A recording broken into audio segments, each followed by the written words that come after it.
Hello friends, welcome to కీర్తి వంటిల్లు. ఈరోజు వీడియోలో ఏ పండగకైనా చాలా ఈజీగా చేసుకునే 5 రకాల స్వీట్ రెసిపీస్ చేసి చూపిస్తాను.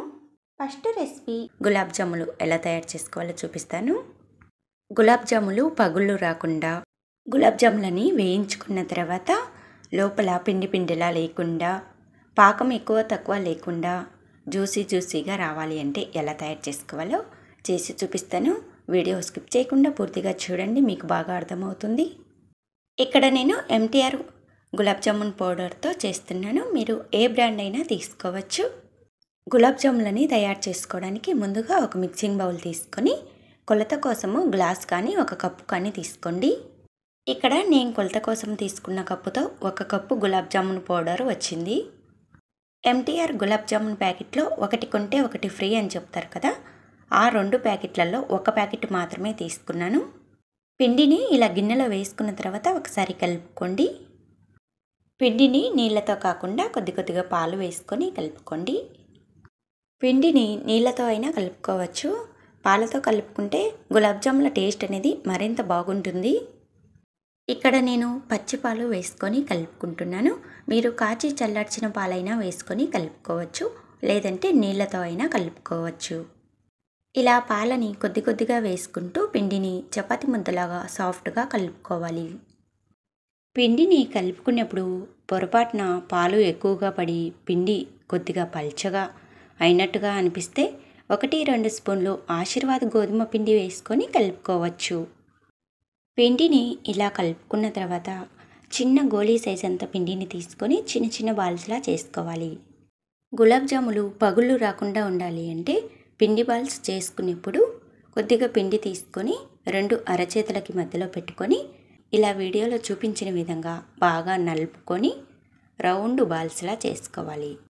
ఇలా చేసుకుంటే గులాబ్ జాములు పగుళ్ళు రాకుండా వస్తాయి. ఇలానే పిండి మొత్తాన్ని కూడా చిన్న బాల్స్లా చేసుకొని పెట్టుకోండి. ఇప్పుడు స్టవ్ ఆన్ చేసుకొని డీప్ ఫ్రైకి సరిపడినంత ఆయిల్ని స్టవ్పై పెట్టుకొని వేడి చేసుకోవాలి. ఆయిల్ అనేది ఎక్కువగా వేడి చేసుకోవద్దు, గోరువెచ్చగా ఉండేలా వేడి చేసుకోండి. ఆయిల్ గోరువెచ్చగా అయ్యాక ఇప్పుడు గులాబ్ జాములని వేసుకొని ఫ్రై చేసుకోవాలి. ఆయిల్లో గులాబ్ జాములు ఫ్రై చేసుకున్నప్పుడు ఎక్కువగా వేసుకోవద్దు, అవి పొంగుతాయి కాబట్టి ఆయిల్కు సరిపడే కంటే కొద్దిగా తక్కువగానే వేసుకొని ఫ్రై చేసుకోండి. సన్నటి మంటపైనే ఫ్రై చేసుకోవాలి. గులాబ్ జాములు ఫ్రై చేసుకునేప్పుడు చాలా జాగ్రత్తగా ఫ్రై చేసుకోండి, ఎందుకంటే ఆయిల్ ఎక్కువగా వేడైతే గులాబ్ జాములు వేసుకున్న వెంటనే మాడిపోతాయండి. కాబట్టి ఆయిల్ అనేది లో ఫ్లేమ్లో పెట్టుకొని గోరువెచ్చగా అయ్యేంత వరకు వేడి చేసుకోండి.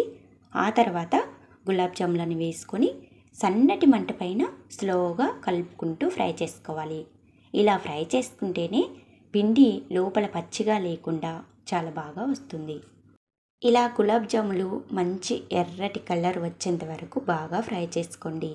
ఇలా ఫ్రై చేసుకున్న తర్వాత వీటిని ఒక ప్లేట్లోకి తీసుకోండి. ఇలానే అన్ని గులాబ్ జాములని కూడా ఫ్రై చేసుకొని ప్లేట్లోకి తీసుకోవాలి.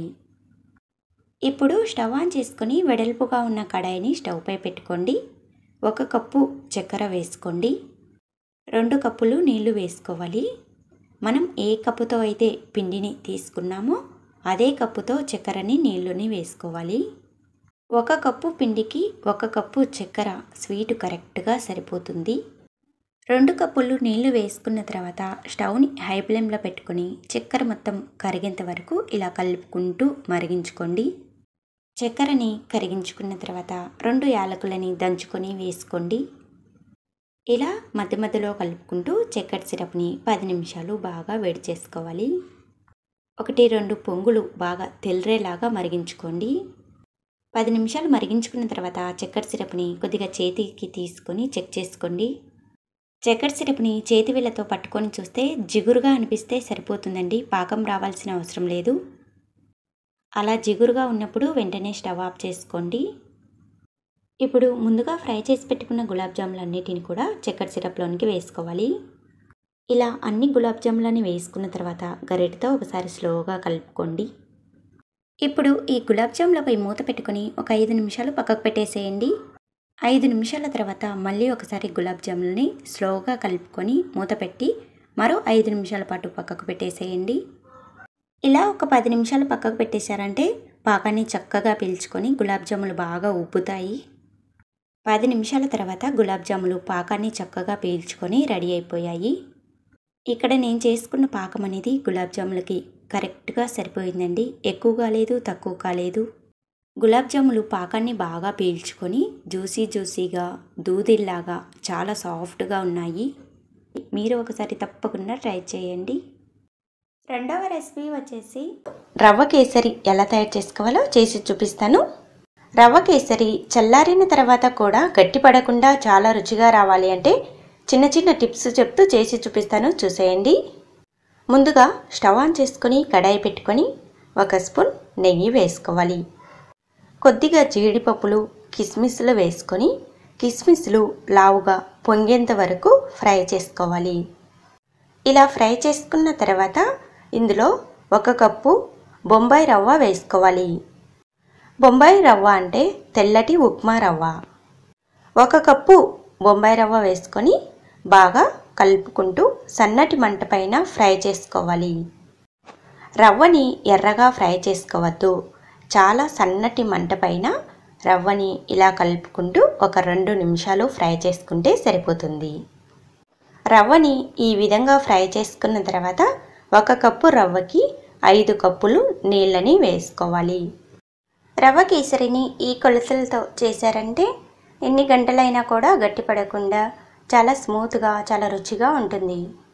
నీళ్లు వేసుకున్న తర్వాత రవ్వ ఉండలు కట్టకుండా ఇలా బాగా కలుపుకోవాలి.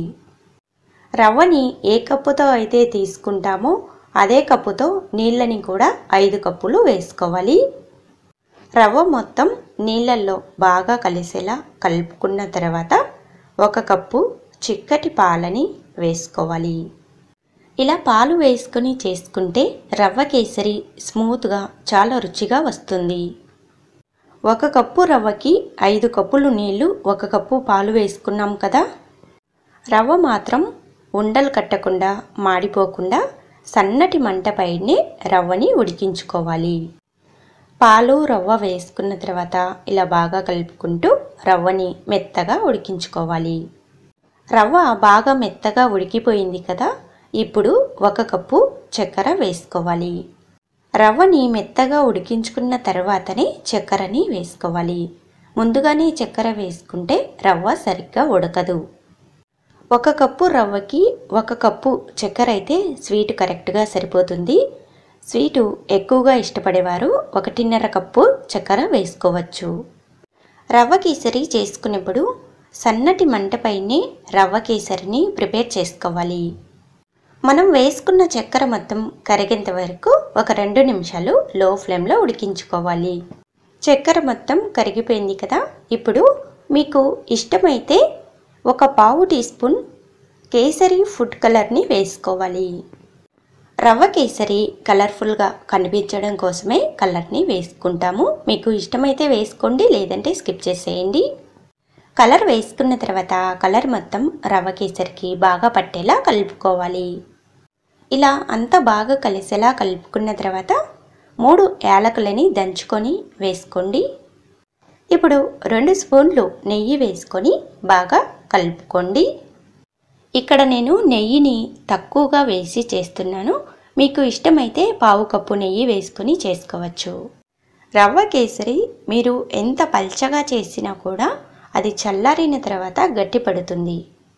అలా గట్టిపడకుండా ఉండాలి అంటే ఒక చిన్న టిప్ చెప్తాను, చూడండి. రవ్వ కేసరి చల్లారిన తర్వాత కూడా గట్టిపడకుండా ఉండాలి అంటే 1 కప్పు రవ్వకి 1/4 కప్పు నెయ్యి కంపల్సరిగా వేసుకోవాలి.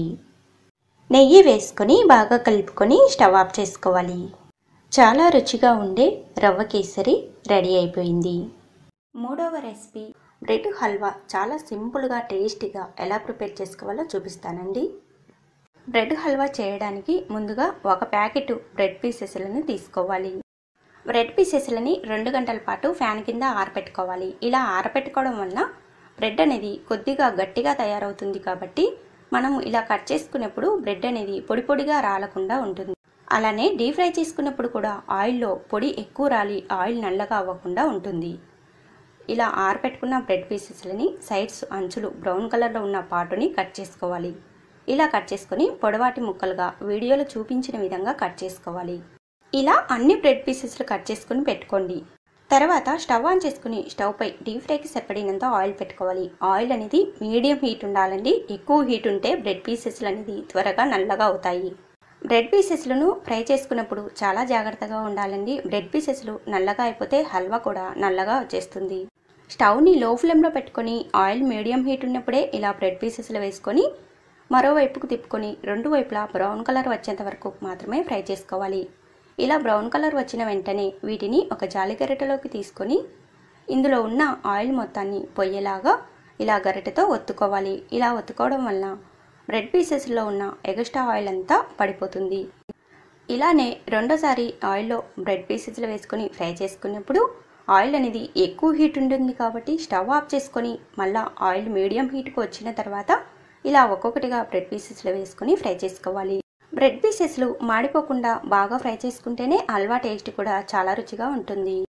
బ్రెడ్ త్వరగా ఫ్రై అవుతుంది కాబట్టి స్టవ్ని లో ఫ్లేమ్లో ఉంచుకోవాలి. ఆయిల్ మీడియం హీట్ ఉన్నప్పుడే బ్రెడ్ పీసెస్లు వేసుకొని అన్నిటినీ బ్రౌన్ కలర్ వచ్చేంత వరకు ఫ్రై చేసుకోవాలి. ఇలా ఎన్ని బ్రెడ్ పీసెస్లు ఉంటే అన్నిటినీ ఫ్రై చేసుకొని ఒక ప్లేట్లోకి తీసుకొని పక్కకు పెట్టేసుకోండి. తర్వాత స్టవ్ ఆన్ చేసుకుని స్టవ్ పై వెడల్పుగా మందంగా ఉన్న ప్యాన్ పెట్టుకొని 1 కప్పు చక్కెర 1 కప్పు నీళ్లు వేసుకొని స్టవ్ని మీడియం ఫ్లేమ్లో పెట్టుకొని ఇలా కలుపుకుంటూ చక్కెరని కరిగించుకోవాలి. 1 కప్పు చక్కెర అంటే 250 గ్రాముల వరకు ఉంటుందండి. 1 ప్యాకెట్ బ్రెడ్ పీసెస్లకి 250 గ్రాముల చక్కెరను తీసుకోండి. స్వీటు కరెక్ట్గా సరిపోతుంది. దంచి పెట్టుకున్న యాలకులను 4 వేసుకొని బాగా కలుపుకోవాలి. మీడియం ఫ్లేమ్లో చక్కెర సిరప్ అనేది 4-5 పొంగులు వచ్చేంత వరకు మరిగించుకుంటే సరిపోతుంది. అలా వచ్చాక చెక్ చేసుకోవాలి. ఒకసారి చేతితో చెక్ చేసుకుంటే పాకం అనేది జిగురులాగా ఉండాలి. ఇలా 2 వేలకి జిగురుగా అనిపిస్తే స్టవ్ని లో ఫ్లేమ్లో పెట్టుకొని ముందుగా ఫ్రై చేసుకున్న బ్రెడ్ పీసెస్లన్నిటినీ వేసుకోవాలి. ఇలా బ్రెడ్ పీసెస్లన్నిటినీ వేసుకొని బ్రెడ్ పీసెస్లు మెత్తగా అయ్యేంత వరకు ఇలా కలుపుకుంటూ ఉడికించుకోవాలి. బ్రెడ్ పీసెస్లన్నీ ఇలా పాకం మొత్తం బాగా పీల్చుకున్న తర్వాత స్టవ్ని మీడియం ఫ్లేమ్లో పెట్టుకొని ఇలా చిన్న చిన్న పీసెస్లా కట్ చేసుకుంటూ ఉడికించుకోవాలి. బ్రెడ్ పీసెస్లన్నీ చక్కెర సిరప్ని బాగా పీల్చుకునేంత వరకు ఇలా కలుపుకుంటూ ఉడికించుకోవాలి. ఇలా మెత్తగా అయ్యేంత వరకు ఉడికించుకొని చక్కెర సిరప్ మొత్తం బాగా పీల్చుకున్న తర్వాత ఇందులో ఒక చిన్న టీ గ్లాస్తో కాచి చల్లార్చిన పాలు వేసుకొని కలుపుకోవాలి. పాలు ఇష్టమైతే వేసుకోండి, లేదంటే స్కిప్ చేసేయండి. పాలు వేసుకుంటే బ్రెడ్ హల్వా అనేది చాలా రుచిగా ఉంటుంది. పాలు వేసుకున్న తర్వాత మధ్య మధ్యలో ఇలా కలుపుకుంటూ హల్వా మొత్తం చిక్కబడేంత వరకు ఉడికించుకోవాలి. ఇప్పుడు స్టవ్ ఆన్ చేసుకుని కడాయి పెట్టుకొని 1 టేబుల్ స్పూన్ వెన్న వేసుకోవాలి. వెన్న లేకపోతే నెయ్యి వేసుకోండి. వెన్న కొద్దిగా వేడయ్యాక కొద్దిగా బాదం ముక్కలు పుచ్చకాయ గింజలు వేసుకొని పుచ్చకాయ గింజలు చిటపటలాడేంత వరకు ఫ్రై చేసుకోవాలి. ఇలా ఫ్రై చేసుకొని వీటిని ముందుగా ఉడికించుకున్న హల్వాలోనికి వేసుకొని కలుపుకోవాలి. హల్వా అనేది ఎక్కువ గట్టిగా ఉండకూడదండి. ఇలా కొద్దిగా జ్యూసీగా ఉన్నప్పుడే స్టవ్ ఆఫ్ చేసుకోవాలి. చాలా టేస్టీగా ఉండే బ్రెడ్ హల్వా రెడీ అయిపోయింది. 4వ రెసిపీ జ్యూసీగా ఉండే బాదుషాలు. పక్కా కొలతలతో చాలా సులభంగా చేసి చూపిస్తాను, చూసేయండి ఫ్రెండ్స్. ఫస్ట్ ఒక మిక్సింగ్ బౌల్లోనికి 2 కప్పులు మైదా పిండి వేసుకోవాలి. మైదా పిండికి బదులుగా గోధుమ పిండిని కూడా వాడుకోవచ్చు. ఇందులోనే చిటికెడు ఉప్పు, 1/2 టీ స్పూన్ బేకింగ్ పౌడర్, 2 టేబుల్ స్పూన్లు బటర్ వేసుకొని కలుపుకోవాలి. నూనెని మాత్రం అసలు వేసుకోవద్దు. నూనె వేసుకోవడం వల్ల బాదుషాలు గుల్లగా రావండి. కాబట్టి బటర్ కానీ నెయ్యి కానీ డాల్డా కానీ వేసుకోవాలి. ఇలా కలుపుకున్న తర్వాత పిండిని ముద్దలాగా చేసి చూస్తే మనకి ఇలా ముద్దలాగా రావాలి. ఇలా వస్తే పర్ఫెక్ట్గా పిండి కలిసినట్టు. ఇలా పిండి ముద్దలాగా రాకపోతే మరో 1 టీ స్పూన్ వరకు బటర్ వేసుకొని కలుపుకోండి.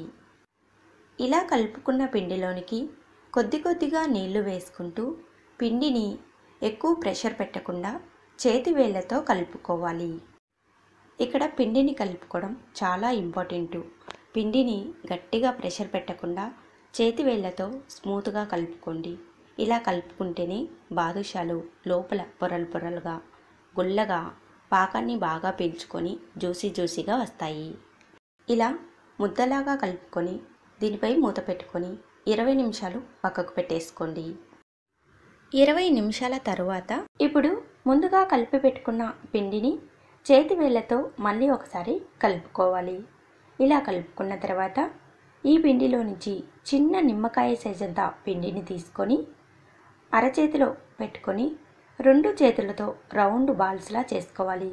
ఇలా చేసుకున్న పిండి బాల్ని అరచేతిలో పెట్టి మరో అరచేతితో స్లోగా ఒత్తుకోవాలి. ఇలా కొద్దిగా ఒత్తుకున్న తర్వాత చూపుడు వేలితో మధ్యలో చిన్న హోల్ పెట్టుకోవాలి. ఇలానే మిగతా పిండిని కూడా బాదుషాల్లా చేసుకొని పెట్టుకోవాలి. బాదుషాలన్నిటినీ ఇలా చేసి పెట్టుకున్న తర్వాత స్టవ్ ఆన్ చేసుకొని గిన్నె పెట్టుకొని 2 కప్పులు పిండికి 2 కప్పులు చక్కెర వేసుకోవాలి. మనం పిండిని ఎంతైతే తీసుకుంటామో చక్కెర కూడా అంతే మోతాదులో తీసుకోవాలి. 2 కప్పులు చక్కెరకి 1.5 కప్పు నీళ్లు వేసుకొని లో ఫ్లేమ్లో చక్కెరని కలుపుకుంటూ కరిగించుకోవాలి. చక్కెర మొత్తం బాగా కరిగి ఇలా పొంగులాగా వస్తున్నప్పుడు చక్కెర సిరప్ని ఒకసారి చేతివేళ్లతో తీసుకొని చెక్ చేసుకోవాలి. బాదుషాలకి ఎక్కువ చక్కెర పాకం రావాల్సిన అవసరం లేదండి.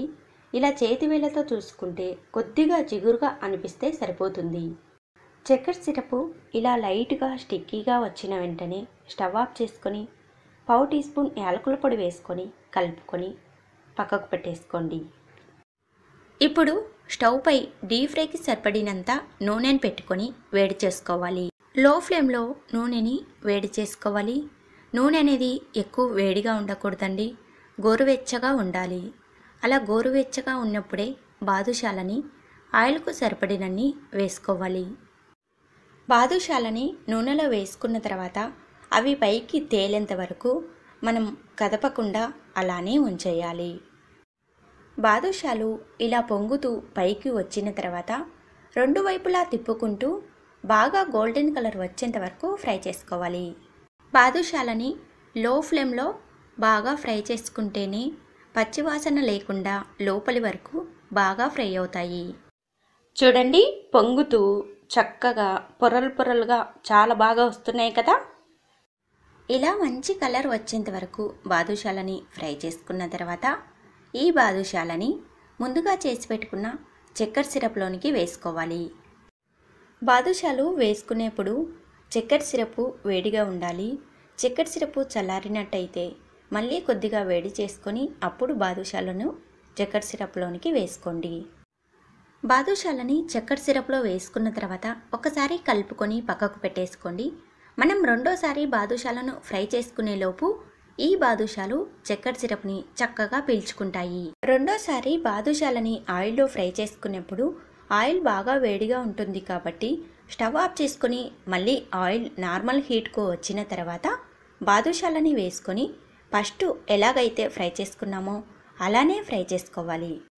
ఇలా ఎన్ని బాదుషాలు చేసుకుంటే అన్నిటినీ కూడా చక్కెర పాకంలోనికి వేసుకొని ఒక 10 నిమిషాలు పక్కకు పెట్టేశారంటే చక్కెర పాకం చక్కగా పీల్చుకొని బాదుషాలు జ్యూసీగా వస్తాయి. ఇలా నేను చెప్పిన చిన్న చిన్న టిప్స్ పాటించి బాదుషాలు చేశారంటే బాదుషాలని మొదటిసారి చేస్తున్న వాళ్ళు కూడా స్వీట్ షాపుల్లో లాగా చాలా బాగా చేసేస్తారు. చూడండి, బాదుషాలు పొరలు పొరలుగా జ్యూసీగా గుల్లగా చాలా బాగా వచ్చాయి కదండి. మీరు కూడా తప్పకుండా ట్రై చేయండి. ఎలా వచ్చాయో కామెంట్లో తెలియచేయండి. 5వ రెసిపీ బూందీ లడ్డూలు పక్కా కొలతలతో చాలా ఈజీగా చేసి చూపిస్తానండి. వీడియోలోకి వెళ్ళి స్కిప్ చేయకుండా పూర్తిగా చూసేయండి. ఫస్ట్ ఒక మిక్సింగ్ బౌల్లోనికి జల్లెడ పెట్టుకొని 1 కప్పు నిండుగా శనగపిండిని వేసుకోవాలి. కప్పుకి శనగపిండిని గట్టిగా ఒత్తినట్టుగా చేసుకొని కప్పు నిండా శనగపిండిని వేసుకొని జల్లించుకోవాలి. శనగపిండిని ఇలా జల్లించుకున్న తర్వాత చిటికెడు ఎల్లో ఫుడ్ కలర్ వేసుకోండి. చిటికెడు వంట సోడా వేసుకొని కలుపుకోవాలి. ఫుడ్ కలరు ఇష్టమైతేనే వేసుకోండి, లేదంటే స్కిప్ చేసేయండి. ఇలా కలుపుకొని ఇప్పుడు కొద్దిగా నీళ్లు వేసుకుంటూ పిండిని బజ్జీ పిండి కంటే కొద్దిగా జారుగా ఉండేలా కలుపుకోవాలి.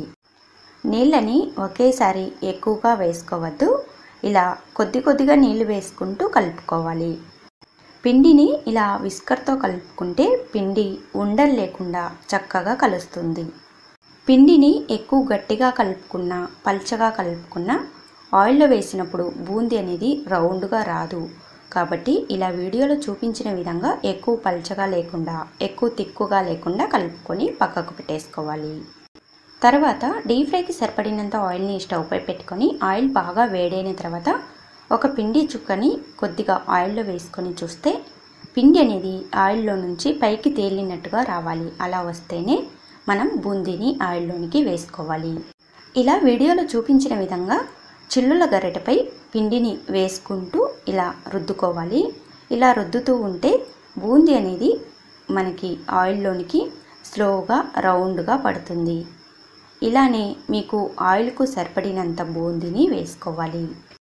ఇలా బూందీని ఆయిల్కు సరిపడినంత వేసుకున్న తర్వాత స్టవ్ని మీడియం ఫ్లేమ్లో పెట్టుకొని బూందీని ఫ్రై చేసుకోవాలి. బూందీని ఎక్కువ క్రిస్పీగా వచ్చేంత వరకు ఫ్రై చేసుకోకూడదండి. 1 నిమిషం పాటు ఫ్రై చేసుకొని వెంటనే తీసేసుకోవాలి. బూందీ ఆయిల్లో ఏమీ లేకుండా టీ స్టెయినర్తో ఇలా బూందీ మొత్తాన్ని తీసేసుకోవాలి. ఇలా రెండోసారి ఆయిల్లోనికి బూందీ వేసుకున్నప్పుడు గరిటెకున్న పిండిని ఇలా చేతితో వెనక వైపు ముందు వైపు శుభ్రంగా తుడుచుకొని పిండిని ఆయిల్లోనికి వేసుకోవాలి. ఇలా ఆయిల్లో బూందీ వేసే ప్రతిసారి గరిటెను 2 వైపులా శుభ్రంగా తుడుచుకొని బూందీని వేసుకుంటే బూందీ రౌండ్గా చక్కగా వస్తుంది. ఇలా చిల్లుల గరిటెపై పిండిని వేసుకుంటూ రుద్దుకుంటూ బూందీని వేసుకోవాలి. ఇలానే ఆయిల్కు సరిపడినంత బూందీని వేసుకొని స్టవ్ని మీడియం ఫ్లేమ్లో పెట్టుకొని ఫ్రై చేసుకోవాలి. మనం ఫస్ట్ ఎలా ఫ్రై చేసుకున్నామో అలానే ఫ్రై చేసుకోవాలండి. ఇలా ఫ్రై చేసుకున్న తర్వాత ఈ బూందీని కూడా ప్లేట్లోకి తీసేసుకోవాలి. ఇలా ఫ్రై చేసుకున్న బూందీ మొత్తాన్ని ఒక పేపర్ వేసుకున్న ప్లేట్లోనికి వేసుకుంటే పేపర్ అనేది బూందీలో ఉన్న ఎక్స్ట్రా ఆయిల్ అంతా పీల్చేస్తుంది. చూడండి, బూందీ అనేది క్రిస్పీగా ఉండకూడదు, ఇలా మెత్తగా ఉండాలి. ఇలా చేసుకొని పక్కకు పెట్టేసుకోండి. ఇప్పుడు స్టవ్ ఆన్ చేసుకొని స్టవ్ పై కడాయి పెట్టుకొని 1 కప్పు చక్కెర వేసుకోవాలి. మనం ఏ కప్పుతో పిండిని తీసుకుంటామో అదే కప్పుతో చక్కెర వేసుకోవాలి. 1 కప్పు చక్కెరకి 1 కప్పు నీళ్లు వేసుకొని చక్కెర మొత్తం కరిగేంత వరకు స్టవ్ని మీడియం ఫ్లేమ్లో పెట్టుకొని మరిగించుకోవాలి. ఇలా చక్కెర మొత్తాన్ని కరిగించుకున్న తర్వాత 1 టీ స్పూన్ వరకు యాలకుల పొడి వేసుకొని కలుపుకోవాలి. ఇలా కలుపుకుంటూ 1-2 పొంగులు వచ్చేంత వరకు మరిగించుకోవాలి. ఇలా మధ్య మధ్యలో పాకాన్ని చెక్ చేసుకుంటూ మరిగించుకోండి. ఇప్పుడు చక్కెర పాకం వచ్చిందో లేదో మళ్ళీ ఒకసారి చెక్ చేసుకుందాము. ఇలా కొద్దిగా చక్కెర పాకాన్ని చేతి వేళ్ళకి మధ్యలోకి తీసుకొని ఇలా చూస్తే ఇలా తీగలాగా రావాలి. ఇలా వస్తే మనకు కరెక్ట్ పాకం వచ్చినట్టండి. ఇలా తీగ పాకం వచ్చిన వెంటనే స్టవ్ ఆఫ్ చేసుకొని ఈ కడాయిని కిందికి దింపేసుకొని ముందుగా ఫ్రై చేసి పెట్టుకున్న బూందీని ఈ చక్కెర పాకంలో వేసుకొని కలుపుకోవాలి. బూందీని ఒకేసారి అంతా వేసుకోవద్దు. ఇలా కొద్ది కొద్దిగా బూందీ వేసుకుంటూ చక్కెర పాకాన్ని బాగా కలుపుకోవాలి. బూందీకి చక్కెర పాకం బాగా పట్టేలా కలుపుకోండి. ఇలా బాగా కలుపుకొని దీనిపై మూత పెట్టుకొని 5 నిమిషాలు పక్కకు పెట్టేసుకోండి. 5 నిమిషాల తర్వాత మూత తీసుకొని బూందీ మొత్తాన్ని బాగా కలుపుకోవాలి. ఇలా కలుపుకున్న బూందీని ఒక మిక్సీ జార్లోనికి సగం బూందీ వరకు వేసుకొని కొద్దిగా బరకగా ఉండేలా గ్రైండ్ చేసుకోవాలి. అంటే బూందీ కొద్దిగా కనిపించేలాగా గ్రైండ్ చేసుకోవాలి. ఇలా గ్రైండ్ చేసుకున్న బూందీని ఒక గిన్నెలోకి వేసుకోండి. ఇలానే మిగతా బూందీని కూడా గ్రైండ్ చేసుకొని గిన్నెలోకి వేసుకోవాలి. బూందీని ఎక్కువ మెత్తగా గ్రైండ్ చేసుకోవద్దు, బూందీ కనిపించేలాగా గ్రైండ్ చేసుకోండి. ఇలా కలుపుకున్న బూందీ మొత్తాన్ని గ్రైండ్ చేసుకొని గిన్నెలోకి తీసుకున్న తర్వాత కొద్దిగా జీడిపప్పులు కొద్దిగా కిస్మిస్లను చిన్నటి ముక్కలుగా కట్ చేసుకొని నేతిలో వేయించుకొని వేసుకొని కలుపుకోవాలి. ఇలా మొత్తం బాగా కలుపుకున్న తర్వాత కొద్ది కొద్దిగా బూందీని తీసుకుంటూ లడ్డూల్లాగా చేసుకోవాలి. మీకు ఎంత సైజులో లడ్డూలు కావాలో చూసుకొని లడ్డూల్లాగా చేసుకోండి. ఈ బూందీ అనేది వేడిగా ఉన్నప్పుడే లడ్డూలు చేసుకోవాలని ఏమీ లేదండి. చల్లారిన కూడా ఈజీగా లడ్డూలు చేసుకోవచ్చు. ఇలా ఒక్కొక్క లడ్డూకి కొన్ని జీడిపప్పులు కొన్ని కిస్మిస్ వచ్చేలాగా లడ్డూలను చేసుకోవాలి. ఇలా లడ్డూలన్నీ చేసుకొని పూర్తిగా చల్లారిన తర్వాత డబ్బాలోకి తీసి పెట్టుకుంటే 20 రోజుల వరకు నిల్వ ఉంటాయండి. నేను తీసుకున్న 1 కప్పు శనగపిండికి నాకు 15 లడ్డూల వరకు వచ్చాయండి. చాలా రుచిగా ఉన్నాయి. ఇదే కొలతలతో మీరు కూడా ట్రై చేసి ఎలా వచ్చిందో కామెంట్లో తెలియచేయండి. వీడియో నచ్చితే లైక్ చేయండి, షేర్ చేయండి. ఇలాంటి మరిన్ని రెసిపీస్ కోసం కీర్తి వంటిల్లు ఛానల్ని సబ్స్క్రైబ్ చేసుకోండి. Thank you for watching.